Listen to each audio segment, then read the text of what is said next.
Hey there, folks. Welcome to our cozy nook of tales and adventures. Today, like every episode, we're unlocking the doors of imagination to explore new worlds, meet fascinating characters, and experience unique emotions. I promise to take you on an unforgettable journey through the power of words. So, get comfy, grab your favorite drink, snuggle into that perfect spot, and get ready to lose yourself in a new story. Leave the outside world behind for a while and dive with me into the depths of storytelling. If you enjoy our content and want to support the channel, consider hitting that subscribe button and giving the video a thumbs up. Now, without further ado, let's dive into today's story. The heavens split like torn parchment on the night, all as hammer fell. Celestial light pierced the darkness over the quiet hobbit village of Green Leaf, casting long shadows across thatched roofs and garden plots. The villagers watched in awe as the blazing object descended, trailing silver fire across the star-strewn canvas of night, before it crashed with earth-shaking force at the edge of the settlement. Peregrin Took Pippin to his friends had been inspecting a horseshoe in his modest forge, when the impact rattled his tools from their hooks and sent his carefully arranged coals scattering across the stone floor. The young hobbit blacksmith, known throughout the village for his unusually adventurous spirit and skilled hands, rushed outside along with everyone else to witness the unfolding marvel. While others kept a cautious distance, Pippin felt drawn toward the smoking crater, like a moth to flame. The crowd's warnings faded behind him as he approached the edge and peered down into the depression. There, nestled in scorched earth, lay an object unlike anything he had ever seen, a hammer of impossible craftsmanship, its head gleaming with metals unknown to Middle-earth. Its handle wrapped in material that seemed to shift between wood and stone, depending on how the starlight struck it. "Don't touch it, Pippin," called Rosemary Burrows, the village elder. "Strange things falling from the sky bring nothing but trouble." But Pippin had already slid down the crater's edge, mesmerized by the hammer's unearthly beauty. The metal head bore intricate engravings that seemed to move when he wasn't looking directly at them, symbols in a language older than the oldest elven scripts. Something about it whispered to the craftsman in him, calling to his hands that had shaped metal since childhood. "I'll just bring it up for safekeeping," Pippin called back, reaching for the hammer with trembling fingers. The moment his skin contacted the cool metal, visions exploded behind his eyes like a blacksmith's spark striking tinder. He saw towers crumbling, armies marching beneath banners bearing a crimson eye, dragons soaring over burning fields, and amid it all, a dark figure on a throne of twisted metal, waiting. The hammer in his hands grew hot, not enough to burn, but enough to bind itself to him as the visions swirled faster before settling into a single, terrible knowledge. A doom approached Middle-earth, and somehow, impossibly. This hammer was the key to either its salvation or destruction. Pippin gasped as the visions released him, finding himself on his knees in the crater, the hammer clutched tightly in his grip. The villagers stared down at him in concern, unaware of the weight of destiny that had just settled across his shoulders. "Are you well, Master Took?" asked Rosemary. I'm fine," Pippin lied, rising unsteadily to his feet. "But I think this hammer needs to be kept safe." That night, as Pippin studied the hammer in the privacy of his forge, an unexpected visitor arrived. A tall, cloaked figure ducked through his doorway without invitation, a woman with weathered skin and eyes that held the wariness of one accustomed to looking over her shoulder. At her hip hung a curved blade of foreign design, and numerous pouches and small weapons adorned her leather armor. "So it's true," she said without introduction, her accent marking her as from the lands of Ron far to the east. "Aulë Hammer has chosen a halfling." Her tone suggested she found this development both surprising and somewhat disappointing. Pippin clutched the hammer defensively. Who are you? How do you know about this hammer? I am Azrael, she answered, lowering her hood to reveal dark hair streaked with a single band of silver. Some call me the Relic Hunter. Others have less flattering names. I've been tracking the hammer's descent for weeks. Why? Azrael's expression darkened. Because I'm not the only one. The servants of Shadow have awakened from long slumber at the hammer's return. They've been waiting since the Second Age for this moment. She explained that the hammer was no ordinary tool, but the very instrument used by Aulë, the smith, one of the Valar, who had helped shape Middle-earth at the dawn of creation. It had been hidden in the heavens until the time was right for it to return, a time foretold when darkness would once again threaten the lands of free peoples. The hammer should have remained hidden for another age at least, Azrael continued. Its early return can mean only one thing: the enemy has grown stronger than even the Valar anticipated. Pippin looked down at the impossible artifact in his hands. But why would it come to me? I'm just a village blacksmith. That, Azrael said with a hint of frustration, is what I intend to discover. But we cannot linger. Even now, the enemy's hunters close in. Pack only what you need. We leave before dawn. By the following evening, Greenleaf was nothing but a smoldering ruin behind them. The attack had come with the first light-twisted creatures that moved like men but fought like beasts, led by a pale figure in armor that seemed to drink in the sunlight around it. They had come for the hammer, caring nothing for the innocent lives in their path. Pippin and Azrael had barely escaped with the hammer and their lives, fleeing eastward toward the misty mountains. The young hobbit's heart was heavy with the knowledge that his village had paid the price for the hammer's choice. You couldn't have known, Azrael told him as they made camp in a sheltered hollow. The servant of Shadow who led the attack was a harbinger, ancient warriors corrupted by Morgoth himself during the First Age. They were thought vanquished long ago. How do you know so much about these things? Pippin asked, studying his unlikely companion while they huddled around a small, carefully concealed fire. You're no ordinary mercenary.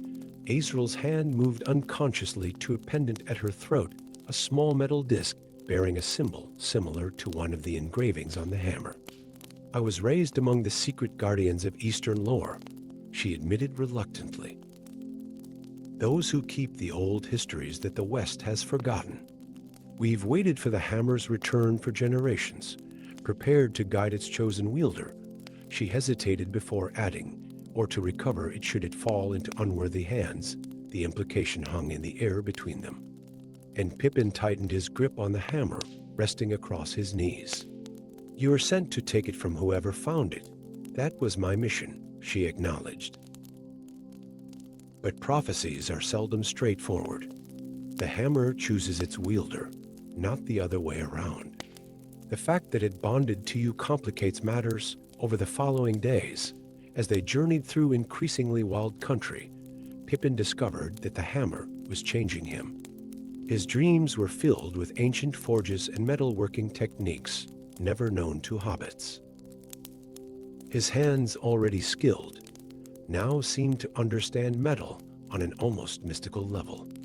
And most disturbing of all, he began to perceive glimpses of possible futures whenever he held the hammer during rest-branching paths of destiny that shifted with each choice made. The hammer shows you the threads of fate, Azrael explained when he finally shared these experiences. Aulë used it not just to shape metal, but to forge destiny itself. In the right hands, it can repair what has been broken in the pattern of creation, and in the wrong hands, Pippin asked, in the wrong hands, it could unmake everything. They had reached the foothills of the misty mountains when Azrael finally revealed the full truth. One night, beside a stream whose waters ran silver in the moonlight, she unwrapped the pendant from her throat and opened the metal disc to reveal a small, glowing fragment that matched the metal of the hammer perfectly. I am the last descendant of Ezrumil, she said softly. a mortal woman who once loved all and bore his child in the elder days, before the Valar withdrew from direct involvement with the races of Middle-earth. My bloodline was meant to guide the hammer's return. Pippin stared at her in shock. You're part Valar. A very small part, after so many generations, she said with a self-deprecating smile. But enough that I was raised for one purpose, to ensure the hammer reaches Mount Doom, where it can be either destroyed or consecrated anew, Mount Doom. In Mordor? Pippin's voice rose with disbelief.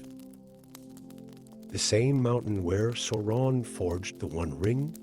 The very same. It is one of the few places in Middle-earth where the barriers between physical creation and destiny are thin enough for the hammer's full power to be accessed.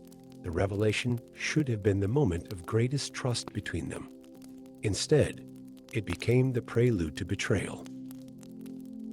For as they slept that night, figures moved silently through the darkness, not the twisted servants of shadow they had been fleeing, but men in the distinctive garb of Eastern mercenaries.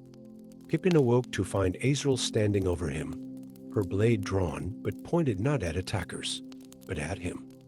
I'm sorry, she said, genuine regret in her eyes, but the hammer cannot remain with you. My people believe its power is too great for any mortal to wield, even one it has chosen. You've been leading me into a trap, Pippin realized, clutching the hammer to his chest. I've been leading you toward your destiny, she corrected. But my elders have decided that destiny must be guided more directly than we first believed. What happened next would later be recorded in obscure texts as the Midnight Battle of Raven Pass. The Eastern mercenaries moved to take the hammer by force, only to discover that its bond with Pippin had grown stronger than anyone anticipated. When the first mercenary attempted to wrench it from his grasp, a shockwave of power rippled outward, throwing men from their feet. Pippin, acting on instinct more than knowledge, raised the hammer high. Lightning split the clear sky, striking the hammer's head and channeling through his small form. When the blinding light faded, the hobbit blacksmith stood transformed not in physical form, but in presence. The hammer hummed with power in his hands, and his eyes reflected something ancient and knowing. The hammer chose me, he said, his voice resonating with newfound authority. Not because I am mighty or wise, but because I understand what it means to create rather than to dominate, to forge rather than to break. Azrael, who alone had remained standing during the hammer's display of power, looked upon Pippin with new eyes. In that moment, she faced her own choice between duty to her elder's interpretation of prophecy and the undeniable truth before her.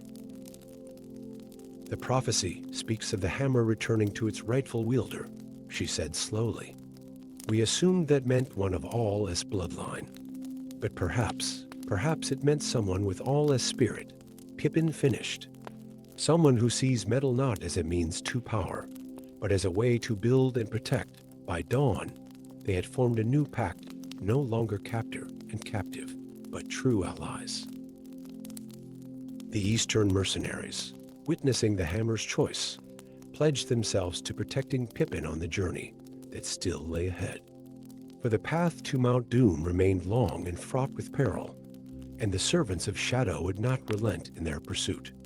As they descended from the mountain pass into lands unknown to him, Pippin gazed at the hammer that had transformed his life in mere days.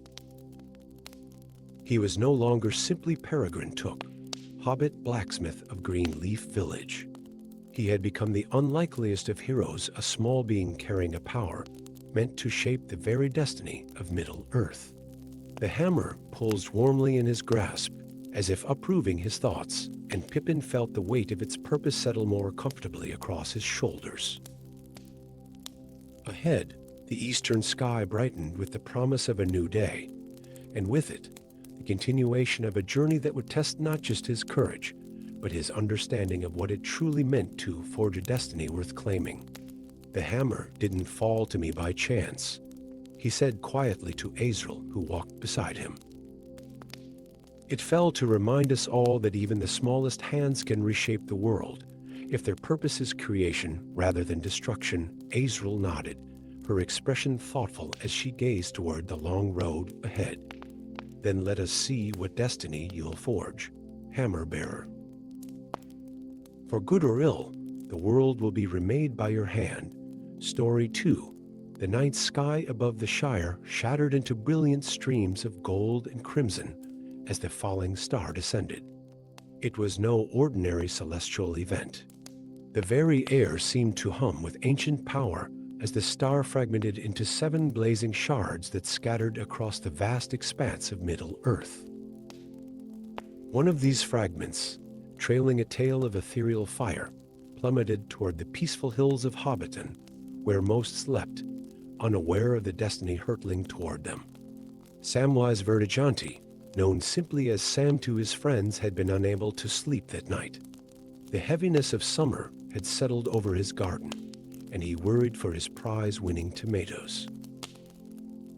When the night sky erupted in celestial fire, he stood transfixed, watching as one blazing shard curved directly toward his beloved garden. There was no time to flee, only to witness as the fragment crashed through his carefully tended rows of vegetables, embedding itself in the soft earth with a sound like 1,000 whispers. Where the fragment struck, flowers did not wither but transformed, their petals becoming living flame that danced but did not consume. Sam approached cautiously, gardening trowel clutched in his trembling hand. As morning light crept over the horizon, he reached out toward the strange, beautiful fire that had taken root among his tomatoes. The moment his fingers brushed the flame, it leaped into him not with searing pain, but with a warmth that spread through his very being. The hobbit gasped as the fire seemingly vanished, only to realize with dawning wonder that it now resided within him. When he exhaled sharply in surprise, a small plume of flame escaped his lips.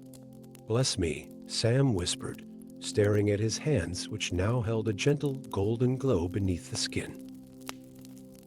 "What manner of star has chosen my garden?" He would not wait long for answers. By midday, while Sam was still attempting to understand his newfound ability to coax flames from his fingertips without burning himself, 3 tall figures appeared at his garden gate. Elves, their ageless faces grave with purpose. Samwise of the Shire spoke the tallest among them, a silver-haired elf whose eyes reflected the light of countless ages. "I am Elanor of Lothal. What has fallen into your garden is no mere star, but a fragment of the Silmaril of flame, a jewel of power crafted before the shaping of this world." The elven emissary explained that the Silmaril's shattering was foretold in ancient prophecies. 7 bearers would be chosen. 7 fragments would seek those with the heart to carry them. Yet this miracle also heralded great peril. In the deep places beneath the misty mountains, Elanor continued, his voice dropping to scarcely more than a whisper, there stirs an ancient evil Nazgûrth, the Lord of Ashes. Once a mighty Balrog who survived the Elder Days, now withered but not diminished in malice. He has sensed the Silmaril's breaking and seeks its power to extinguish all light from the world. Sam looked down at his glowing hands, then to his ruined tomatoes. "I'm just a gardener," he protested softly. "I've no business with ancient jewels and prophecies. The flame chose you," Samwise said Elanor, "and you must now choose whether to bear it forward. For already, the Lord of Ashes sends his servants to gather the fragments. And if he succeeds, darkness will cover these lands forever." Within a fortnight, Sam found himself farther from the Shire than he had ever imagined traveling, part of the strangest company ever assembled in Middle-earth. The 7 bearers, drawn together by elven messengers in the mysterious pull of the Silmaril fragments, gathered first at Rivendell. There was Durin Stone Skin, a dwarf warrior whose body had been partially petrified in a mining accident years before.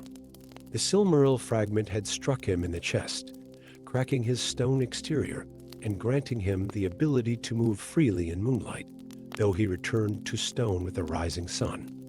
His fragment gave him command over earth and stone.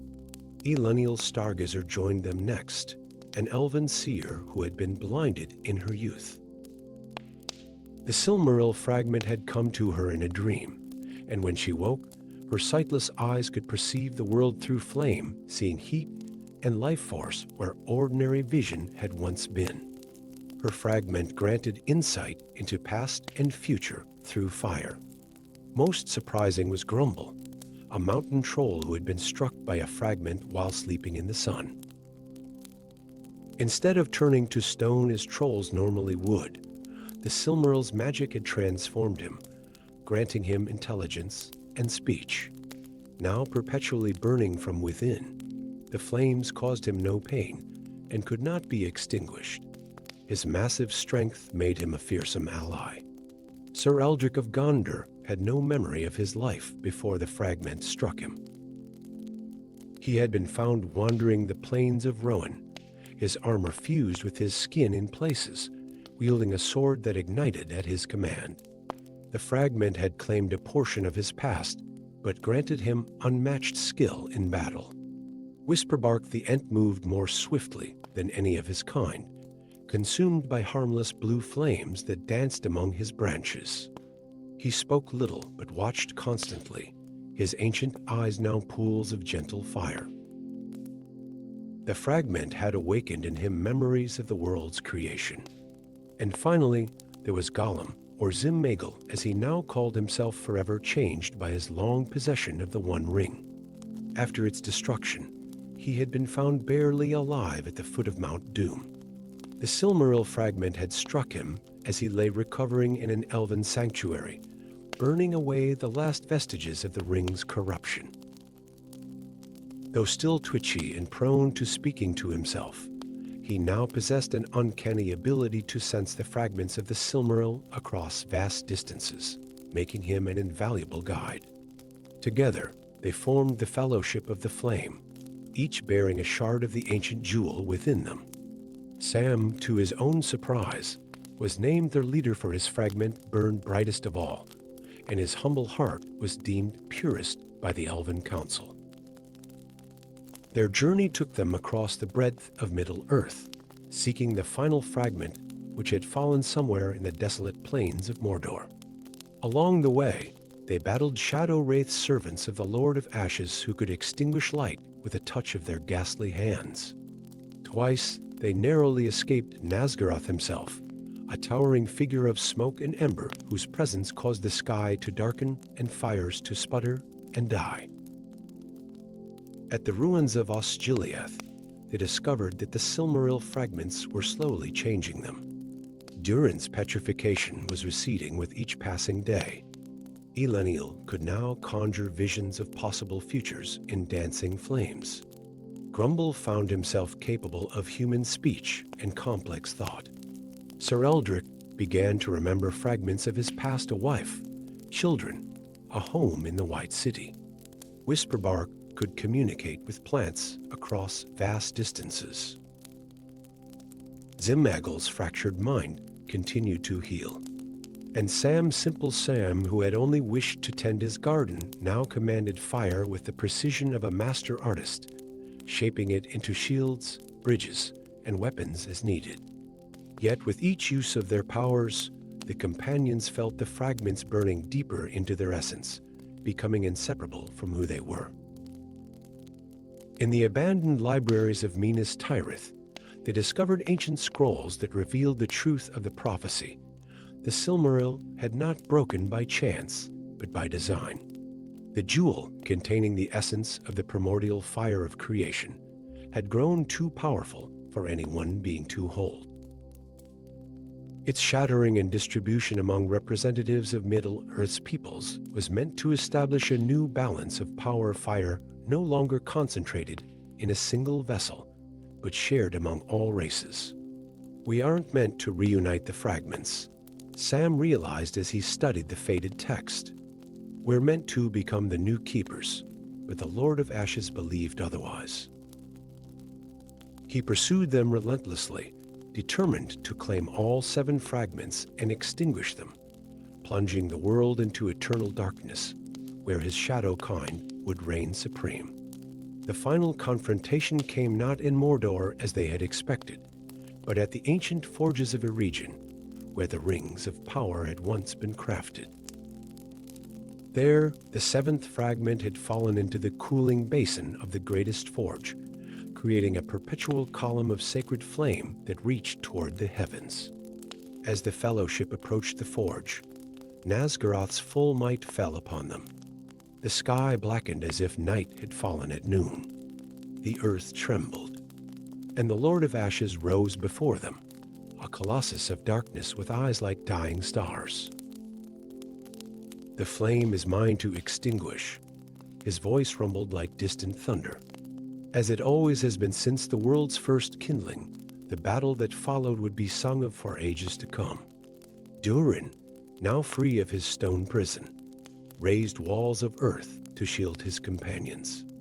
Elendil read the Balrog's movements in the flames before he made them.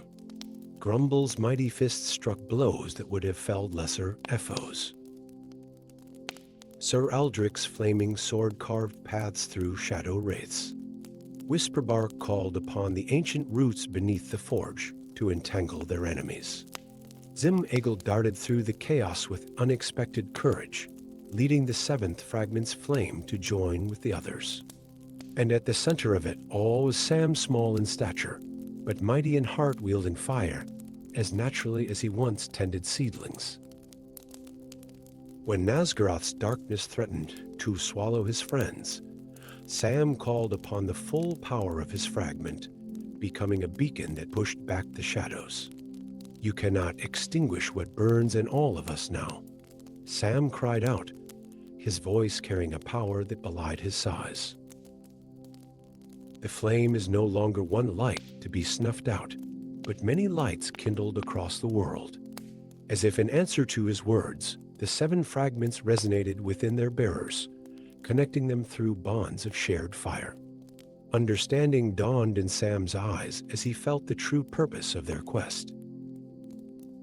In a final, desperate lunge, Nazgûrth reached for Sam with claws of shadow, only to be met by the combined power of all 7 fragments, channeled through the humble hobbit gardener. The light that erupted from their circle was blinding, a newborn sun that burned away darkness and revealed the withered ancient form of the Balrog beneath his shroud of shadow. "The flame returns to the world," Sam whispered as the light enveloped Nazgûrth. Not as weapon or jewel, but as gift. When the light faded, the Lord of Ashes was gone, not destroyed, but transformed. Where he had stood now grew a young tree with bark like cooling embers and leaves of gentle flame, the fire of destruction converted to the fire of life and renewal. The 7 bearers looked at one another in wonder, the fragments now permanently part of them, their separate powers united yet distinct. They understood at last that they had not been chosen to end a threat, but to begin something new, a fellowship that would ensure the fire of creation would never again be hoarded or extinguished, but shared among all the peoples of Middle-earth. And Sam, looking upon the miraculous tree that had once been their enemy, thought of his garden so far away and knew that when he returned, he would plant seeds that would grow into trees with flowers of living flame, bringing light to even the darkest corners of the world. For he was no longer just Sam the gardener, but Samwise Flameheart, bearer of the eternal flame, and his greatest growing season had just begun. Story 3. The rains came to the Shire as they never had before. For 40 days and nights, water poured from leaden skies, transforming the gentle rolling hills into islands amid rising floods. The Brandywine River, once a clear boundary between the Shire and the outside world, swelled beyond recognition, swallowing meadows and creeping ever closer to hobbit holes throughout Hobbiton and Bywater. On the 41st morning, when the deluge finally ceased, Bilbo Baggins stood at his garden gate, surveying the transformed landscape from his vantage point on the hill. At 63, He was considered middle-aged by Hobbit standards, though the adventures of his youth had left him with a restlessness that his contemporaries lacked. The flood had revealed something strange at the edge of the East Farthing, where once there had been only the treacherous Midgewater marshes. Now strange structures of pale stone protruded from the receding waters, glimmering with a pearlescent sheen that no Hobbit-made material possessed. "Most peculiar," Bilbo muttered, adjusting his spectacles as he studied the distant structures through his brass spyglass, a relic from his adventure with Thorin Oakenshield's company decades ago. Most peculiar indeed. By midday, word had spread through Hobbiton about the mysterious ruins. By evening, tales had grown to include ghastly lights seen hovering above the exposed stonework. By the following morning, the first Hobbit had gone missing, young Marigold Proudfoot, who had ventured too close to the marsh's edge while gathering mushrooms that had sprouted abundantly after the rains. When a second Hobbit disappeared the next day, the Thane called an emergency meeting at the Green Dragon Inn. Amidst the clamor of frightened voices, Bilbo sat quietly in the corner, his weathered fingers tracing the outline of a strange symbol. He had sketched the same symbol that adorned the exposed ruins. Unlike his neighbors, whose fear manifested as loud denials and calls to block the roads to the marsh, Bilbo felt a familiar stirring of curiosity that had lain dormant for far too long. "It's a library," he announced suddenly, his clear voice cutting through the din of the crowded inn. All eyes turned to him. Or at least it was. Those aren't ruins, they're shelves. Shelves filled with scrolls and books preserved somehow beneath the water. And how would you know such a thing? "Bilbo Baggins," demanded Lobelia Sackville Baggins, her perpetually pinched face more sour than usual.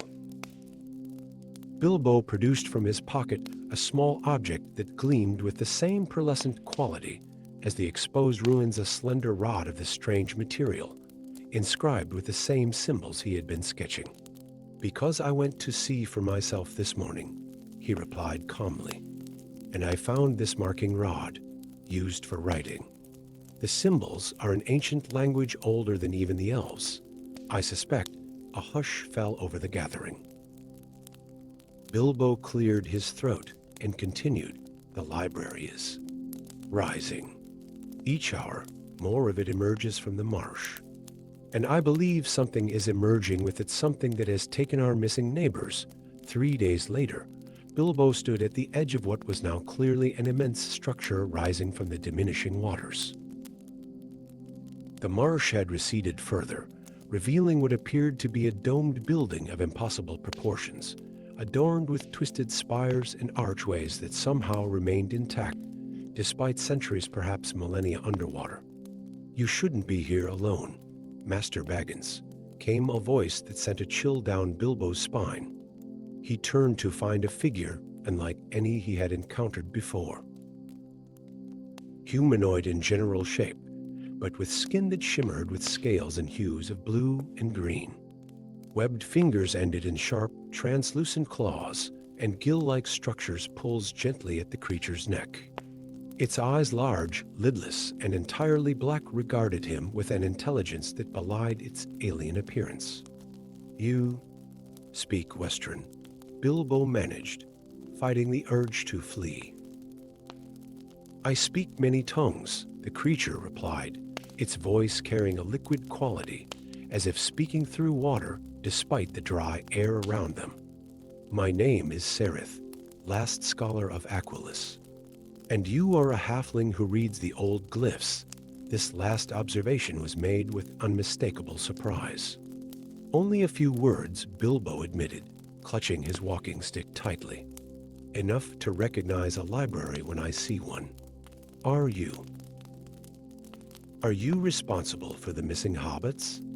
Sereth's expression remained unreadable, but a ripple of color passed beneath his scales, a form of expression Bilbo couldn't interpret. "Not I," the creature answered, "but others of my kind have awakened hungry after long sleep. The codex is rising, and with it, all who were bound to it. Codex?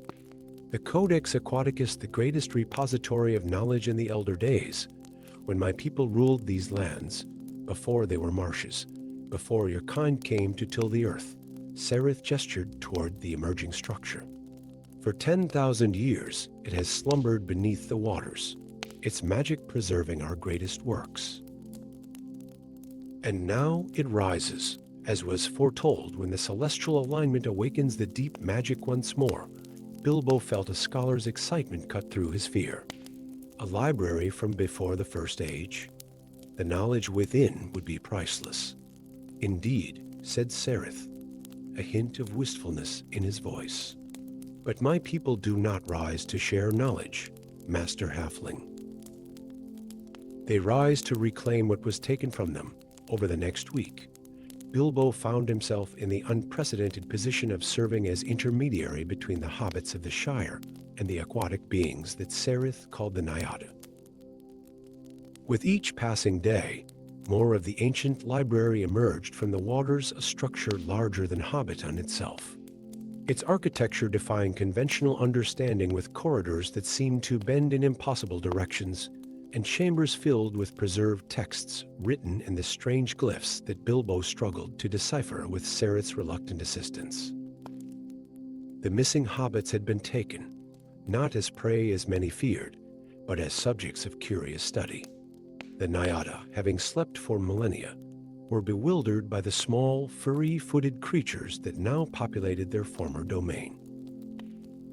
They had been released, shaken but unharmed, bearing fantastic tales of an underwater kingdom where the Nyada had slumbered in crystalline chambers, suspended in magical stasis until the library began its predestined ascension. But not all was well. Sereth, as Bilbo came to learn, was an outcast among his kind, a scholar who questioned the leadership of Engalos, the immortal serpent king who ruled the Nyada with cold calculation. Engalos, awakened from his ageless slumber, remembered all too well the circumstances that had driven his people beneath the waters.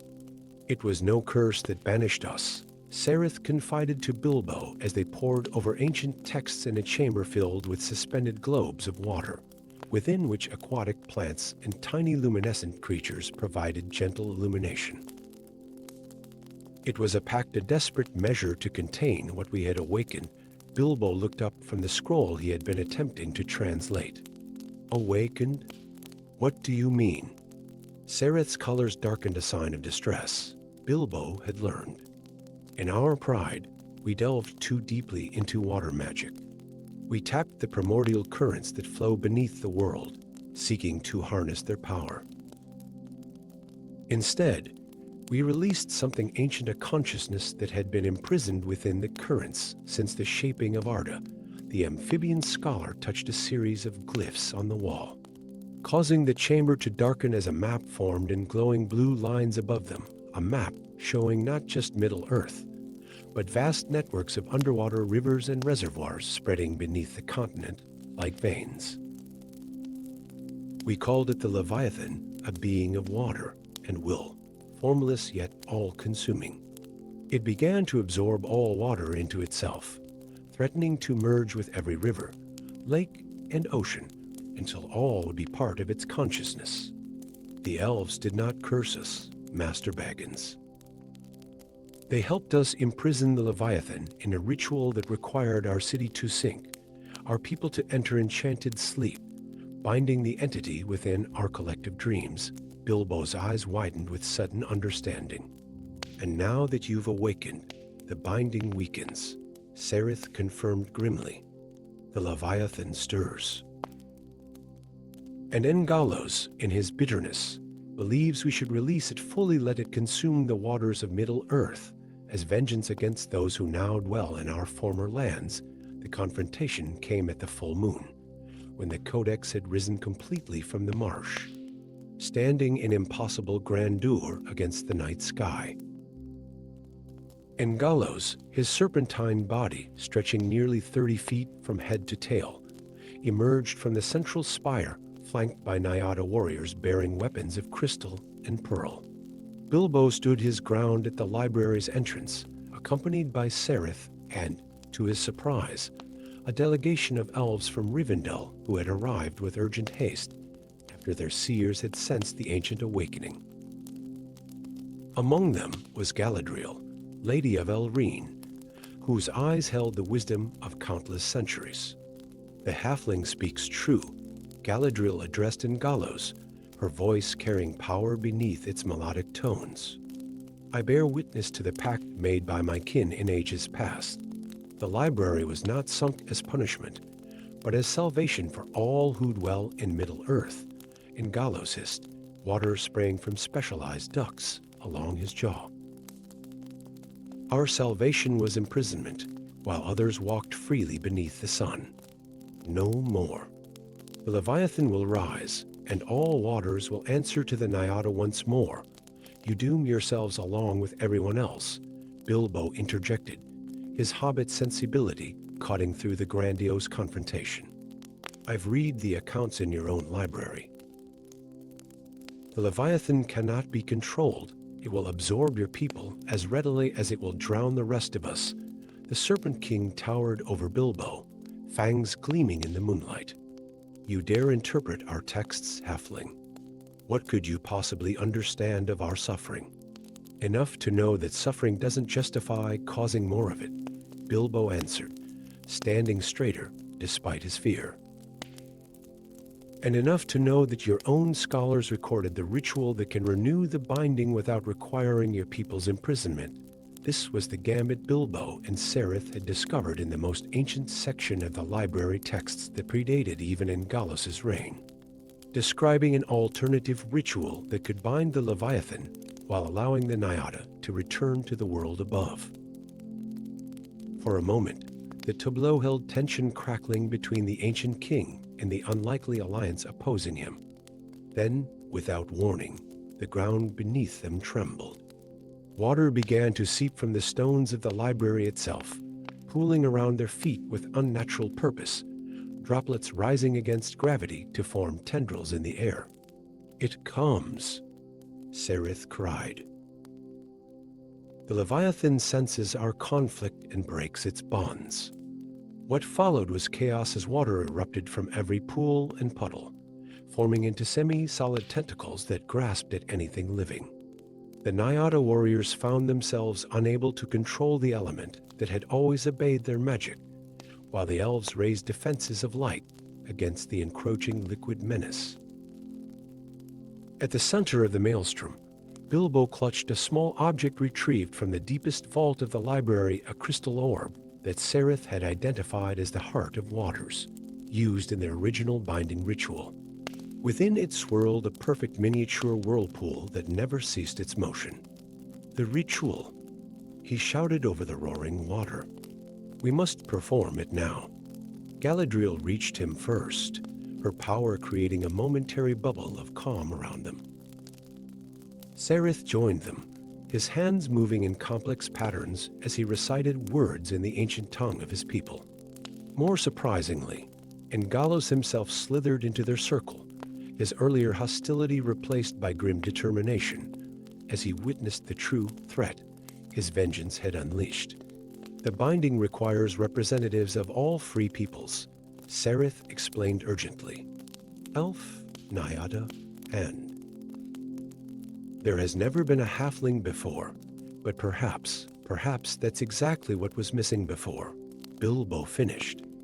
A new element in the ritual that allows the binding without imprisonment, as they had discovered in the ancient texts. The ritual required each participant to contribute something of their essence to the Heart of Waters.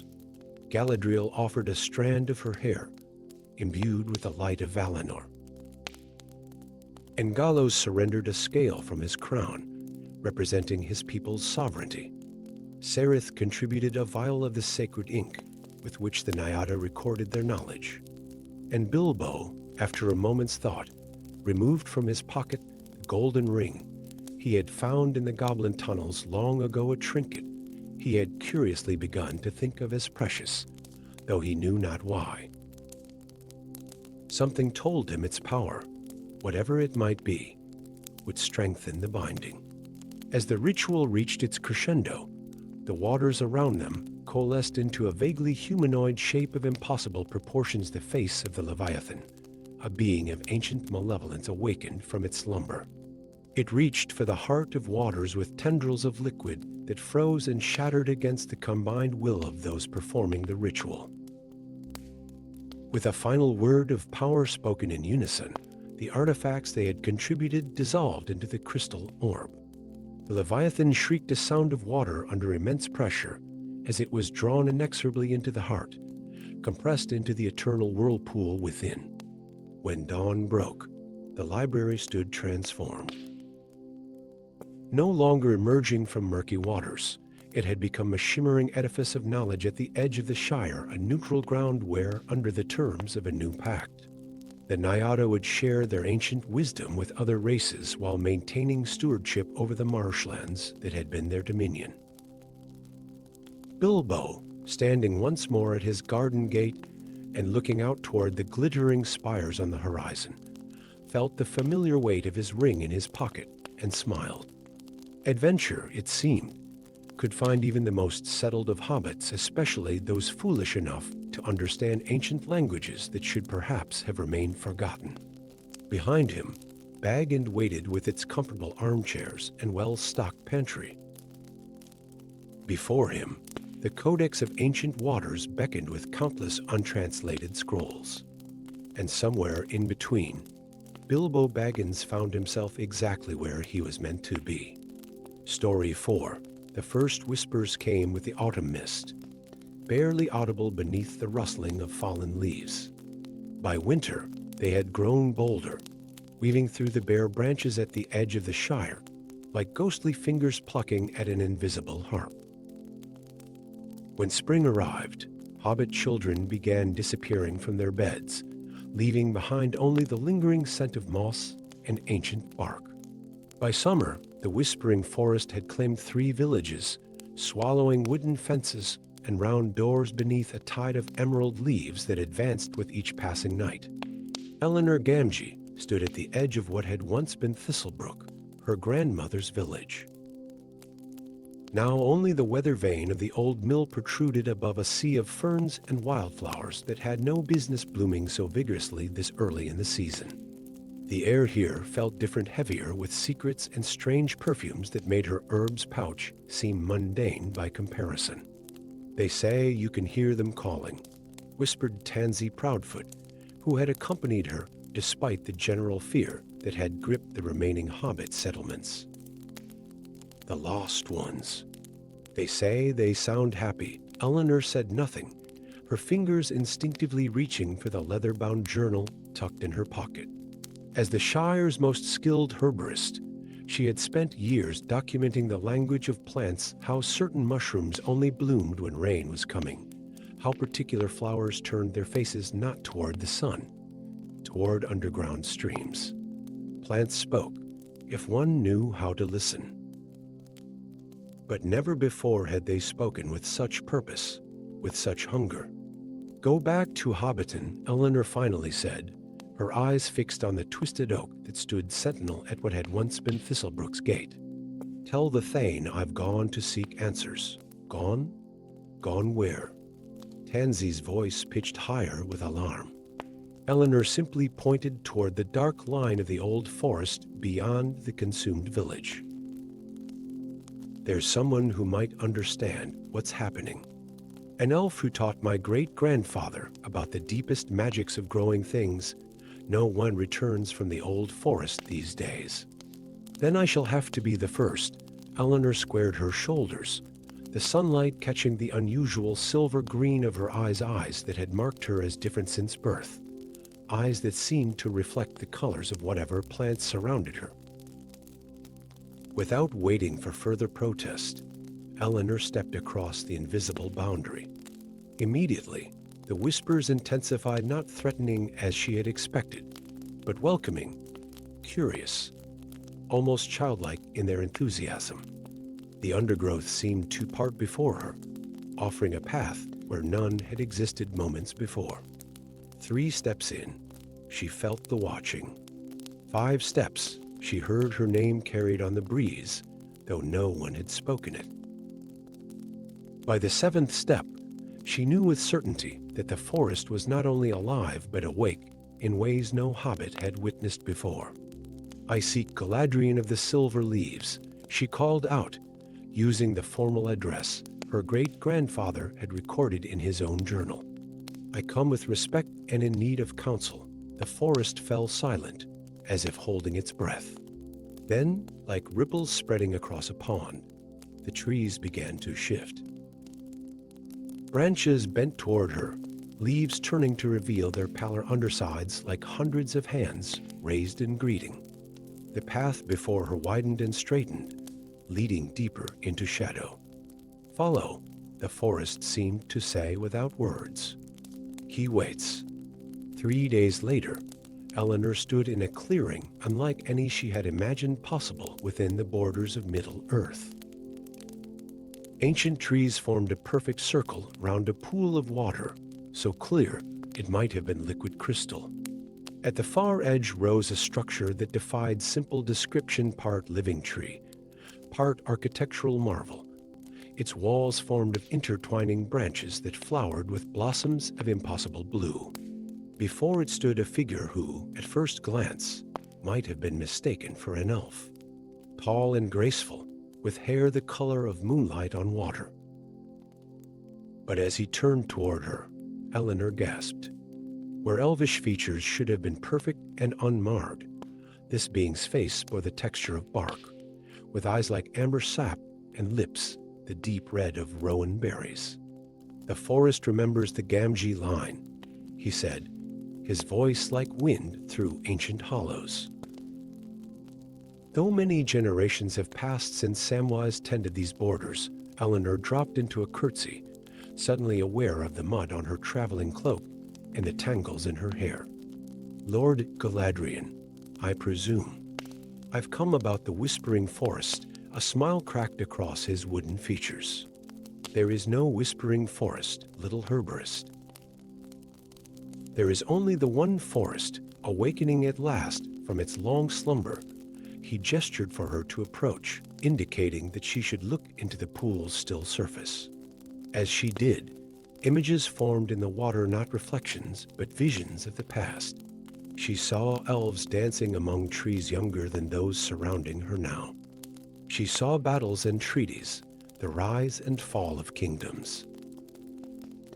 And throughout it all, she saw the slow retreat of the forest, pushed back by axe and plow, by the spread of mortal civilizations. Before the coming of men or hobbits, or even most elves, Galadriel explained, all of Middle-earth was one great forest. It remembered itself as a single entity, every root connected, every branch aware of its kin across vast distances. That consciousness fragmented as the woods were divided.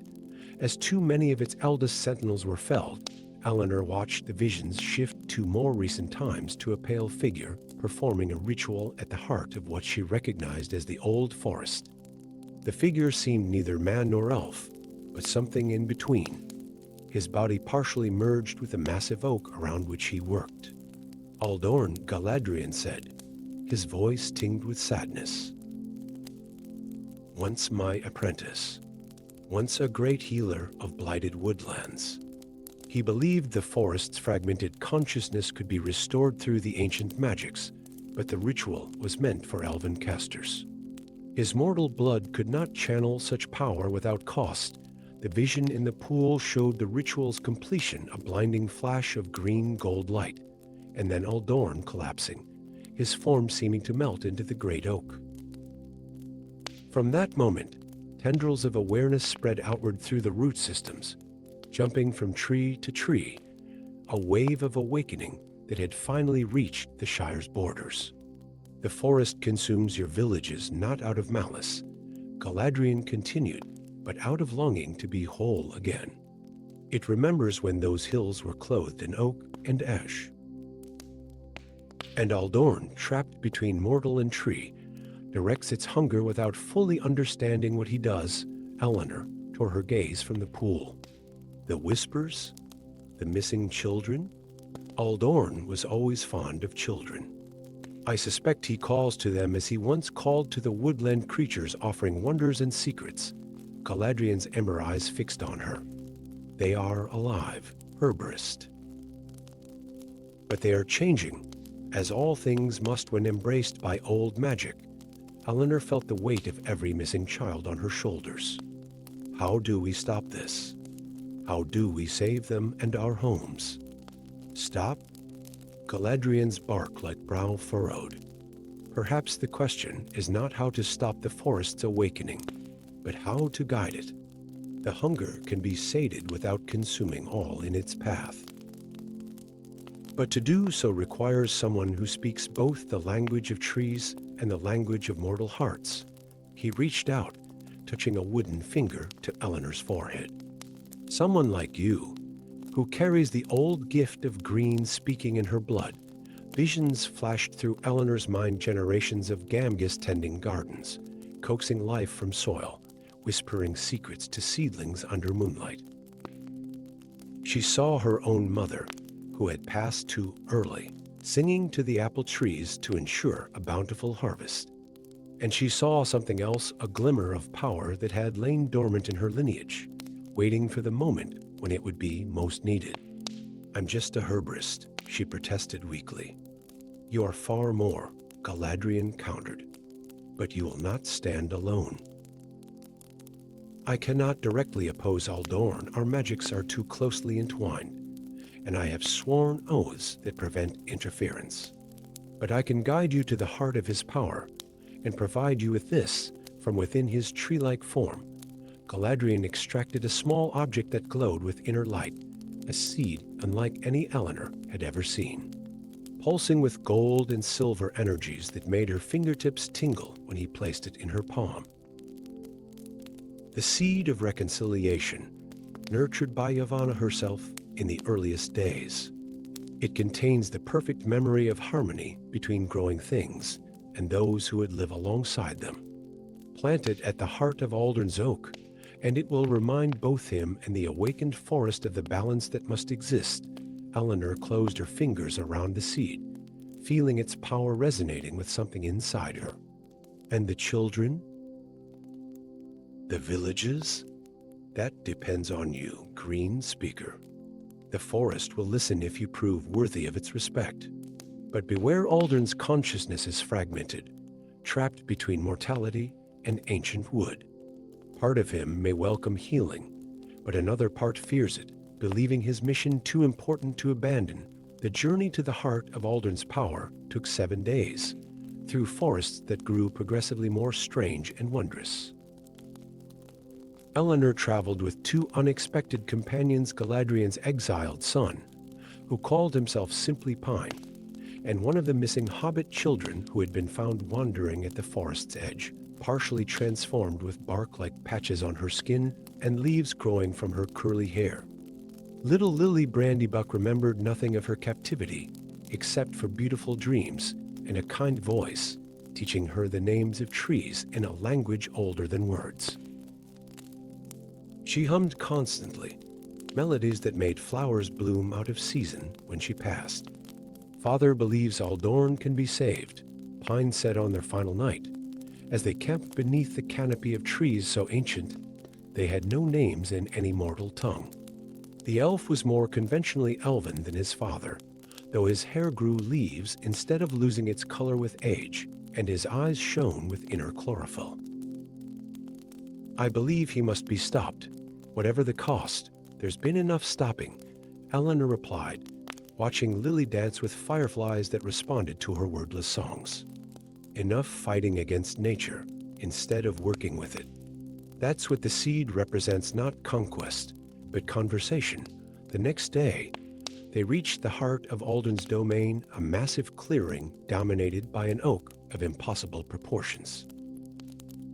Its trunk would have required 20 hobbits joining hands to encircle it, and its canopy created a cathedral of leaves overhead. Throughout the clearing, hobbit children played alongside woodland creatures, their skin showing varying degrees of transformation. Some had gone nearly as far as Aldorn himself, visible in the center of the clearing as a figure half emerged from the great oak's trunk, his lower body fully merged with the wood. "Children of root and branch," he called out, his voice the source of the whispers that had spread to the Shire. "Look, more come to join our paradise." The children turned as one, their eyes glowing with unnatural green light. Elanor felt Pine tense beside her, his hand moving to the blade at his hip.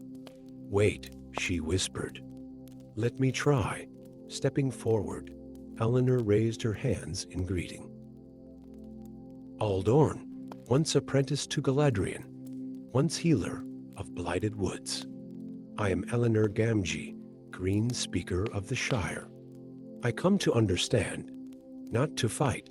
Alden's expression shifted rapidly between suspicion and longing. "The forest remembers Gamgis," he said finally. "Gentle hands, kind words for growing things." "Yes," Elanor agreed, taking another step forward. She opened her herb pouch, deliberately revealing the ordinary plants within the mundane medicines she had gathered and prepared. "We care for green things in the Shire.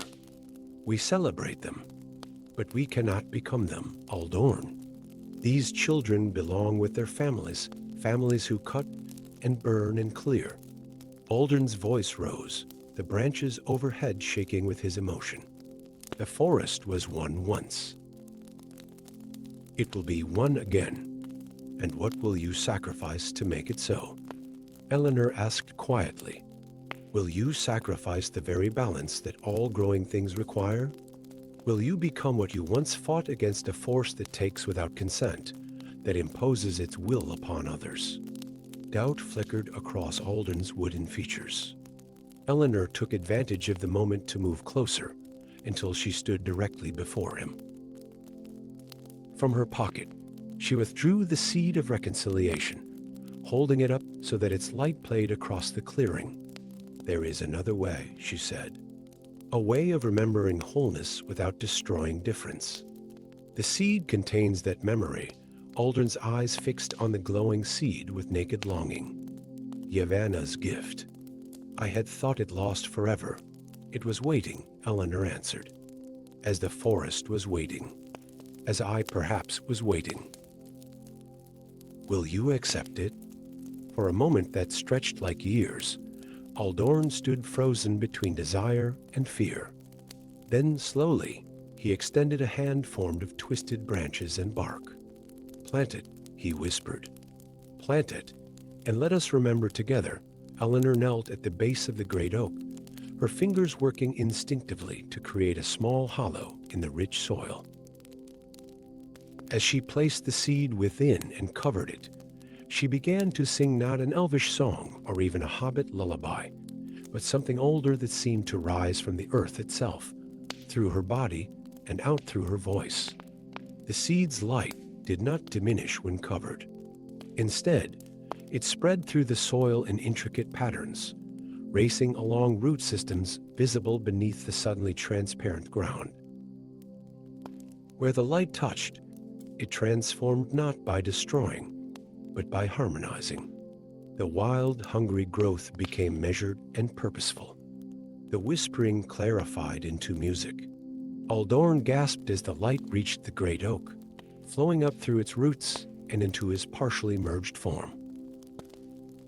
His expression transformed from pain to wonder as memories flooded through him, not just his own, but the forest's true memories of coexistence, of the days when elves and trees had spoken as equals, when borders were not walls but meeting places. "I had forgotten," he breathed. "In my quest to heal the brokenness, I became broken myself. Around the clearing, the hobbit children began to change, not returning entirely to their former selves, but finding a balance. The bark-like patches became birthmarks of distinguished beauty. The leaves growing from hair became delicate ornaments that would bloom in spring and fall in autumn, marking them forever as forest touched, but no longer consuming their humanity.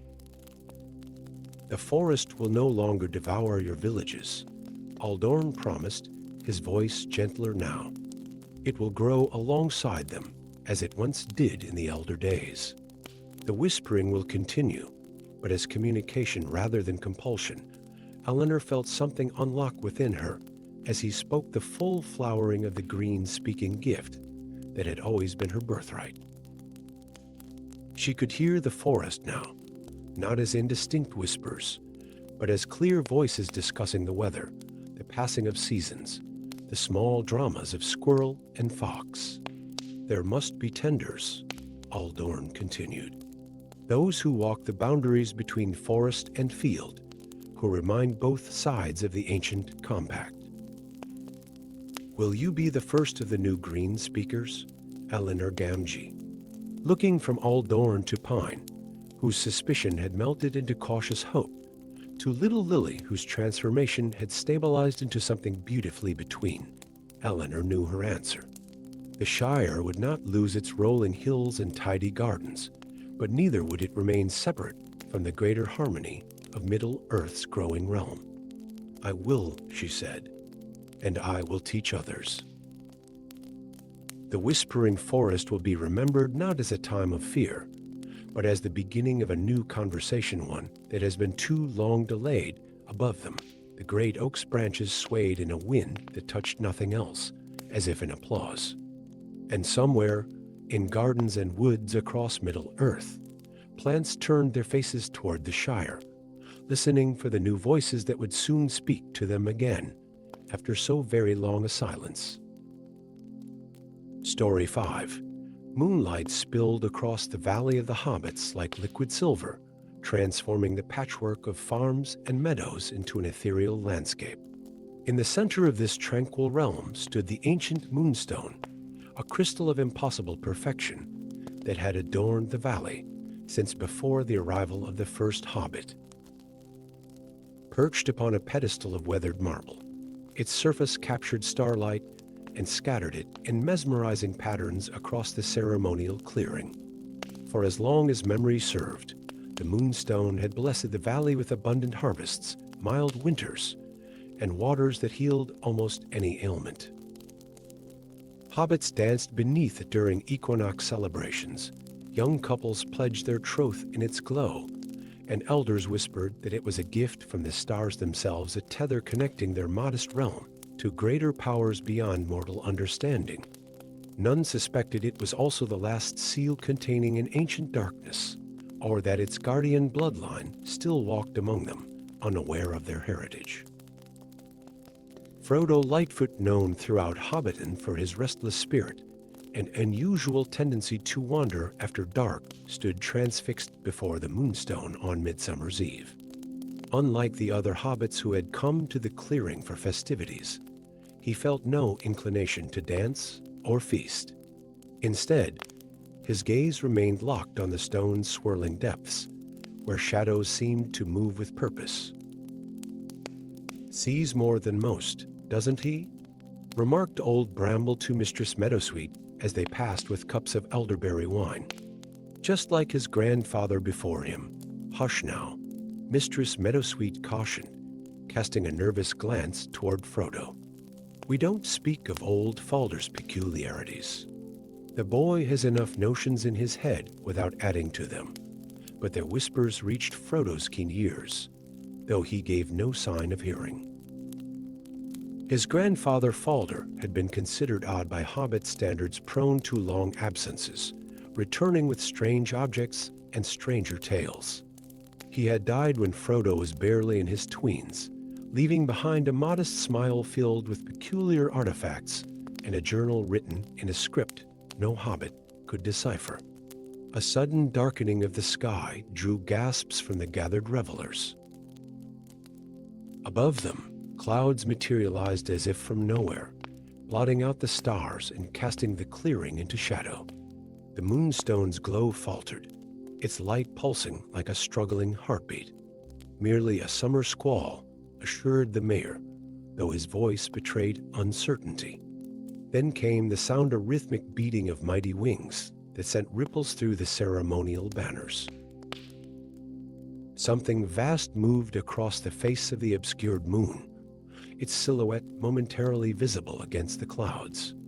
The temperature plummeted as a wind carrying the scent of ash and brimstone swept through the clearing. "Dragon!"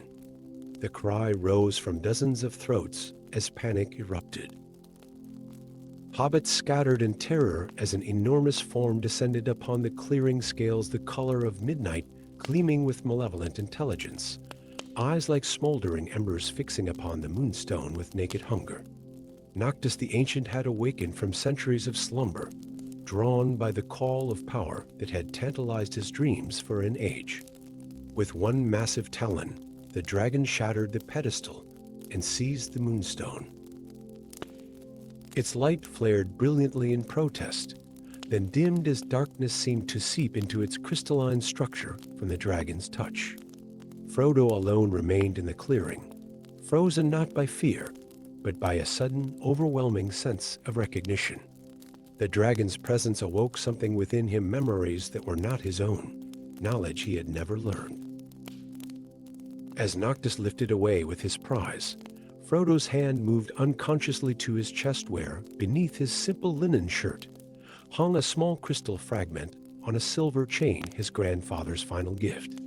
"The seal is broken," he whispered in a voice that seemed to echo with others. "The Guardian must rise. By morning, the valley's transformation had begun. Crops withered in fields that had been verdant just a day before. Springs that had flowed with sweet water now tasted of minerals and decay. Children woke feverish, and the elderly complained of aches in bones that had never troubled them before. The council of elders gathered in Hobbiton's meeting hall, their faces grave as they debated what could be done. Some advocated seeking help from the elves of the distant forests. Others suggested paying tribute to the dragon in exchange for the stone's return. A few believed the stone's loss heralded the end of their peaceful existence in the valley, that the time had come to abandon their homes for safer lands. Frodo sat silently at the back of the hall, the fragment around his neck growing warmer with each passing hour. When at last he stood, conversations ceased as all eyes turned to him. "My grandfather was not merely eccentric," he announced, his voice steadier than he felt. "He was the guardian of the Moonstone, as was his father before him, and all fathers before them back to the founding of this valley." Murmurs of disbelief rippled through the gathering. "The Moonstone is not merely a blessing," Frodo continued. "It is a seal containing a power that would consume our world if freed. The dragon Noctis doesn't seek merely to possess it. He seeks to break it completely, to harness what lies within. And how would you know such things, young Lightfoot?" demanded the mayor skeptically. In answer, Frodo withdrew the crystal fragment from beneath his shirt. It glowed with the same inner light as the Moonstone, though on a smaller scale.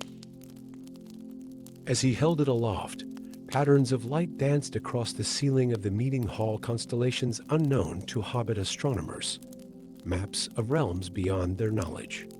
"Because I am the last of the Guardian bloodline," he replied. "And this fragment has awakened the memories of those who came before me."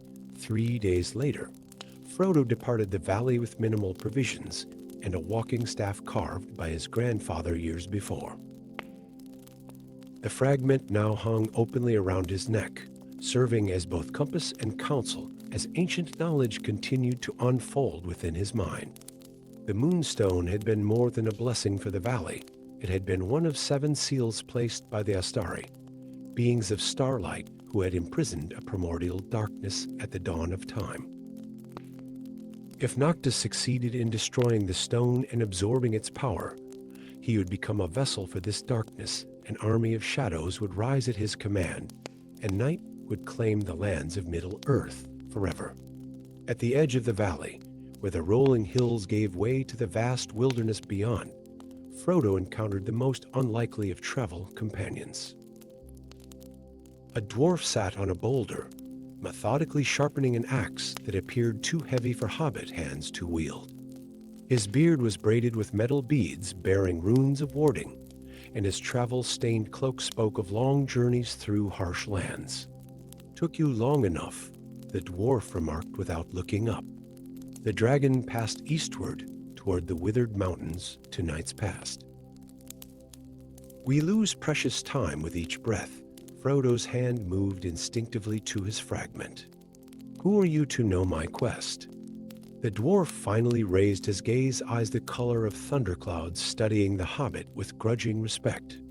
Grimbald, son of Grimbar, of the Ironshield clan. Once trusted smith to the Erebor court, now called Oathbreaker and Exile, his voice held no self-pity, merely stating facts carved in stone. Why would an exiled dwarf await a hobbit he's never met? Frodo asked, suspicion tempering his usual trusting nature. Grimbald stood, securing his axe across his back. Despite his compact stature, he radiated the strength of mountain stone. Because I forged the setting that held your Moonstone, halfling. One of 7 such settings I created before discovering my king's true intentions for them. The revelation struck Frodo like a physical blow. You helped create the seals. Unwittingly, Grimbald admitted. I thought I crafted receptacles for blessing. When I learned they were meant to channel forbidden power, I destroyed my forge and fled with the unfinished 7th setting. His hand moved to a pendant hanging at his throat, a silver mounting without its stone. I've spent decades seeking the 6 I helped create, hoping to strengthen their enchantments against misuse. Then you're no Oathbreaker, Frodo said quietly. You kept the greater oath to protect the world. Something like gratitude flickered across the dwarf's weathered features before being tucked away behind gruff practicality. Pretty words won't stop a dragon, halfling. Your fragment can lead us to the stone, and my craft can repair the seal once we reclaim it. But first, we need to reach the withered mountains alive, no small feat, with the shadow servants already awakening.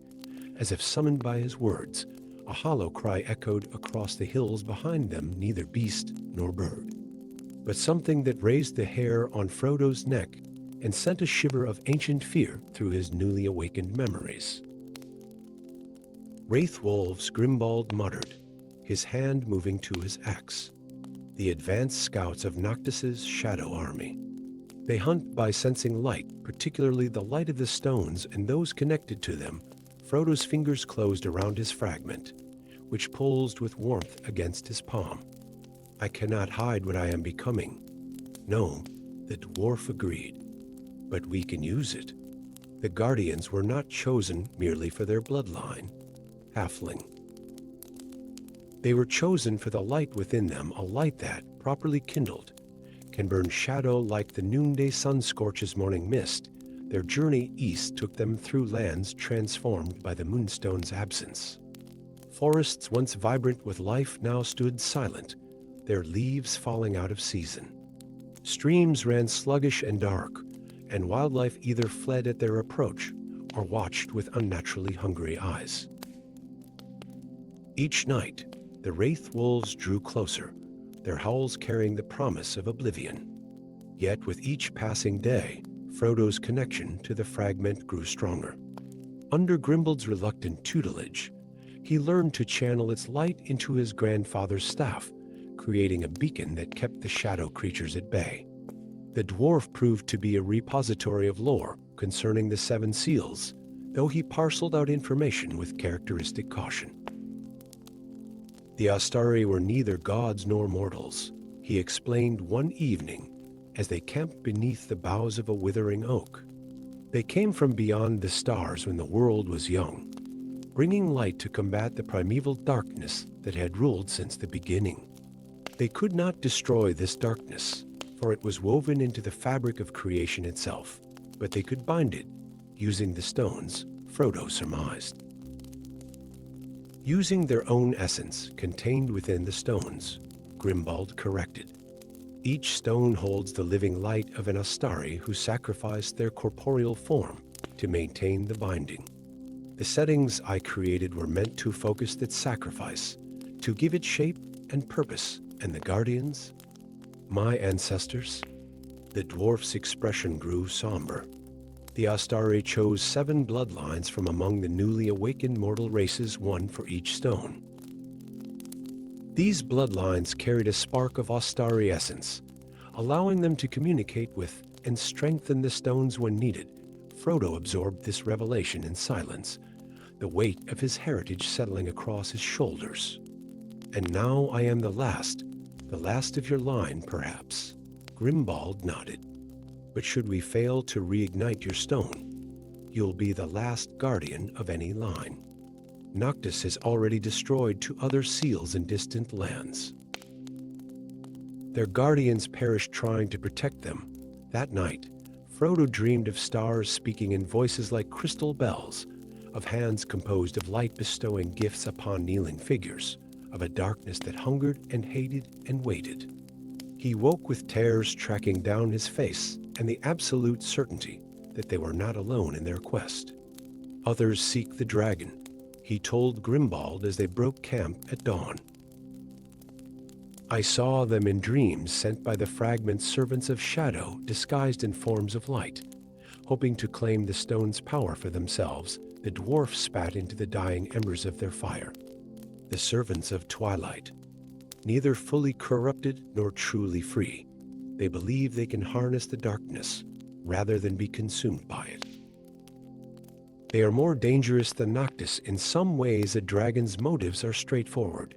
At least, the withered mountains loomed before them 7 days later, their jagged peaks piercing bruised skies. Once rich with life and dwarven settlements, they now stood barren and foreboding casualties of an earlier age's conflicts. At their heart rose the shattered remnants of Mount Carith, once the greatest dwarven stronghold outside of Erebor. "Noctis has made his lair in the ancient forges beneath the mountain," Grimbald said, his voice tight with the pain of witnessing his people's fallen glory. "A dragon's instinct is to surround himself with treasure, but this one seeks the heat of the primal fires that still burn in the deep places to break the stone," Frodo realized. "He needs more than his own flame, precisely. The Moonstone can only be destroyed by returning it to forces equal to those that created it. The fires at the heart of the world, they made camp in a sheltered valley, preparing for the final approach to the mountain." As Frodo practiced channeling light through his fragment into concentrated beams, Grimbald busied himself with the contents of a small metal box he had carried throughout their journey. Inside lay tools of extraordinary delicacy, instruments designed for working with materials more precious than gold. "If we recover the stone," the dwarf explained, seeing Frodo's curious glance, "it will need immediate attention. Noctis's touch has already begun corrupting it. I must cleanse and reseal it before the corruption reaches its heart, and if we're too late..." Grimbald's hands stilled. "Then we face a choice no one should have to make. The stone can still be destroyed by one of Guardian blood, preventing the darkness from fully awakening. But such an act would also destroy the Astari essence within, and likely the Guardian himself." The weight of destiny pressed upon Frodo's chest, making it difficult to breathe. Yet alongside fear rose a quiet determination that felt both foreign and deeply familiar, the echo of Guardians past who had lived and died in service to a duty larger than themselves. "Let us hope it doesn't come to that," he said with a calm that belied his racing heart. As darkness fell, they approached the shattered gates of Mount Carith. The fragment around Frodo's neck pulsed with increasing urgency, responding to its larger counterpart within. Wraith wolves skulked in the shadows just beyond the light cast by Frodo's staff, their eyes gleaming with hungry malevolence. "Remember," Grimbald murmured as they stepped into the mountain's gaping maw, "a dragon's greatest weapons are not flame or claw, but fear and doubt. He will try to break your spirit before he attempts to break your body." Frodo nodded, his hand unconsciously tightening around his staff. The ancient memories within him stirred, lending him courage from guardians who had faced darkness in their own times. They had not all prevailed, but they had all stood firm. The path down into the mountain's heart was marked by increasing heat and the acrid scent of brimstone. Abandoned mine shafts and once grand halls gave way to natural caverns carved by forces predating even dwarven ambition. At last, they emerged onto a ledge overlooking an immense chamber illuminated by rivers of molten stone. There, curled upon a dais of obsidian, lay Noctis the Ancient. His scales absorbed the light of the magma flows, making him appear as a void in the shape of a dragon. Between his massive foreclaws rested the Moonstone, its once pure light now shot through with veins of shadow. And surrounding the dais, arranged in a circle of power, stood 7 figures in gray robes, the servants of twilight, their ritual already underway. "We're too late to prevent the ritual," Grimbald hissed, but not too late to disrupt it. Before he could elaborate, Frodo felt a surge of power from his fragment. Instinctively, he raised it toward the corrupting Moonstone, calling to the fading Astari essence within. A beam of pure starlight shot from the fragment, striking the larger stone like a physical blow. Noctis roared in surprise and rage as the Moonstone flared with renewed brilliance. The servants of twilight broke their circle in confusion, searching for the source of interference. "Guardian," the dragon's voice rumbled through the chamber, equal parts ancient wisdom and primal hunger. "At last, you answer the call of your birthright. How convenient that you deliver yourself to me. Along with the final fragment I require." Frodo stepped from the concealing shadows, his hobbit frame appearing impossibly small against the backdrop of dragon and darkness. Yet the light emanating from him cast no shadow of being temporarily transcending physical limitations through connection to something greater. "I come not as sacrifice, but as reckoning, Noctis shadowing," he replied, ancient words flowing through him from a source beyond conscious thought. "The seals were not meant for your breaking." The dragon's laughter shook loose stones from the cavern ceiling. "The seals were not meant to last forever, little guardian. All prisons erode with time.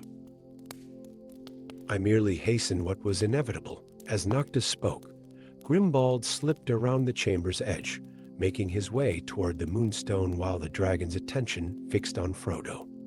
The servants of twilight noticed his movement, but seemed momentarily uncertain whether to intervene, their own plans disrupted by these unexpected developments. "Nothing is inevitable except change itself," Frodo countered, channeling more light through both fragment and staff, creating a display that forced even the dragon to squint. "The darkness you serve offers only stagnation and endless night without dawn. Pretty philosophy from one who has lived but a fraction of my years," Noctis snarled, rising to his full height. "I have seen empires rise and fall like waves upon a shore. I have watched your kind scurry about, building your little homes and planting your little gardens, pretending that darkness isn't waiting just beyond your borders." The dragon's voice dropped to a hypnotic cadence. "Join me, guardian? Your ancestors understood the futility of their task. Why else would they hide among simple farm folk, diminishing with each generation? Break the cycle. Release the Astari from their endless vigil. Let night claim what has always been its dominion for a heartbeat." Doubt clouded Frodo's mind. The fragments of ancient memory within him confirmed some of what Noctis said: the weariness of eternal vigilance, the temptation to surrender to forces beyond mortal comprehension. Then his gaze fell upon Grimbald, who had reached the dais and now worked feverishly over the corrupted Moonstone, his skilled hands applying instruments of silver and crystal to its surface. The dwarf who had been called Oathbreaker, who had spent decades atoning for unwitting participation in darkness, who still fought despite knowing the odds. "There is more strength in tending gardens than in burning them," Frodo declared, his voice ringing with renewed conviction. "More courage in building homes than in destroying them." The Guardians hid not from weakness, but to remember what they protected With those words, he unleashed the full power of his fragment, not as a weapon against Noctis, but as a channel to the Moonstone, offering his strength to bolster Grimbold's work. Light erupted between fragment and stone, forming a bridge of pure energy. The servants of Twilight moved to intercept, their gray robes falling away to reveal bodies partially transformed by shadow magic. But they found themselves trapped within a circle of runes that Grimbold had quietly inscribed while positioning himself near the stone master craftsman, applying his art to more than metal. Noctis roared in fury, rearing back to unleash his flame upon the impudent hobbit. Yet as he drew breath, the Moonstone pulsed with renewed power. The shadow veins within it receded as Grimbold completed his work, resealing the ancient enchantments with dwarven craft and guardian light. The chamber filled with radiance that sent the wraith wolves howling back into the tunnels. The servants of Twilight shielded their eyes, their shadow-tainted flesh smoking where the light touched it. And Noctis, ancient and terrible Noctis, found himself caught in the one element dragons truly feared, starlight in its purest form, the essence of the Astari themselves. "This isn't finished, Guardian," the dragon hissed as his scales blackened and cracked under the Moonstone's renewed power. "Night will claim all in time, perhaps," Frodo acknowledged, advancing steadily despite the dragon's fearsome presence. "But not today, and not through you." With a final defiant roar, Noctis unfurled massive wings and launched himself toward a volcanic shaft leading upward to the mountain's peak. His retreat was not one of defeat, but strategic withdrawal. Dragons measured time differently than shorter-lived races, and he could afford to wait for another opportunity. As the chamber settled into relative quiet, Frodo approached the dais where Grimbold stood beside the purified Moonstone. The dwarf's hands were burns from handling the stone during its transformation, but satisfaction shone in his eyes. "Well done, Guardian," he said, the closest he had come to open praise during their journey. "The seal is restored. The valley will heal." Frodo placed a hand upon the Moonstone, feeling the Astari essence within it respond to his touch. No longer merely a blessing for crops and waters, but a conscious entity that had sacrificed immortality to protect a world it had grown to love. "This isn't over," he said, echoing Noctis's warning, but with determined hope rather than threat. "The dragon will seek the other stones. The servants will find new ways to channel shadow." "True enough," Grimbold nodded, carefully packing away his tools. "Which is why I'll be continuing my quest to find and strengthen the remaining seals." He paused, studying Frodo with new respect. "You could join me." The Guardian and the Craftsman, a formidable partnership. Frodo thought of the Shire, of the simple pleasures of Hobbit life that had always somehow felt incomplete to his restless spirit.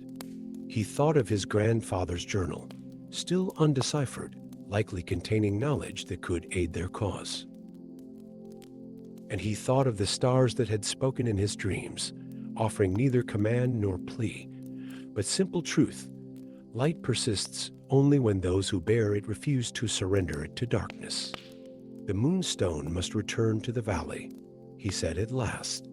"But afterward?" "Yes, I think the last Guardian has much work yet to do." Together, Hobbit and dwarf ascended from the mountain's depths, bearing between them light rekindled small against the vast darkness, perhaps, but proving once again that even the smallest bearers of light can push back the shadow, one step at a time. And in the heavens above, unseen by mortal eyes, the stars gleamed just a fraction brighter.